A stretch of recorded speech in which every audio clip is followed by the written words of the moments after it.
Namaste, Tazalo. My name is Binti. I'm from an organization called Natural Roots. We work in food heritage, food documentation, food archival, and food history.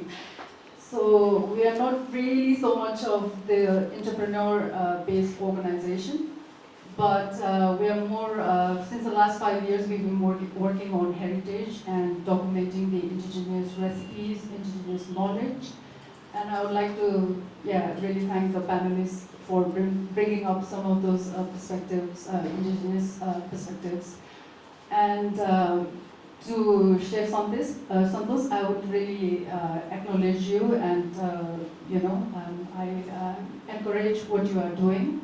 And we've been to your restaurant a couple of times, and it's Hope been you had a really, good time. yes, it's been really good. The last time that I went there, it was a bit of a disappointing experience. But one thing what I would like to say is that your staff was very well trained. Because unlike a lot of eateries in Nepal, people don't take this kind of comments. But he was very, very, well trained, and he handled the criticism well. So I think you have trained your staff really good. Anyway, my question today is about. While we want to promote young people going into culinary entrepreneurship, my main question from an indigenous perspective is what are your thoughts and what kind of advices would you have regarding anyone wanting to work with indigenous food knowledge or food business? Are there any ethical guidelines or any ethical considerations that you would suggest? Because I know that not just in Nepal, I think this is not so much in conversation, but across the world there is a lot of conversation about cultural appropriation. So when we are working with heritage food, and if anybody wants to go into business with indigenous heritage food, then what kind of suggestions would you have for those kind of people? Thank you. Thank you very much. Very good question, this one. So, first of all, in my research about Nepal, what is a Nepali food? What is the difference between India? Because we are a very big country, between two countries, and they have a very famous food. Chinese food is very famous in the world, and Indian food is very famous to the world as well. So always, whenever I travel, I work, the people ask, what is the difference between Indian food and Nepali food? When we go China side, they have a chicken chili or momos or anything, and they say this is a Chinese food, similar to Chinese food. And that struggle always come to my session, my menu, my creation. So whoever want to do the indigenous food business or anything about Nepali indigenous food. Like I said, I did indigenous food and I'm getting backfire. So first you need to very strong mentality and you need to find why you want to do that business. I'm doing for my culture, I'm doing for promoting Nepali food, not to make money. So I started from there.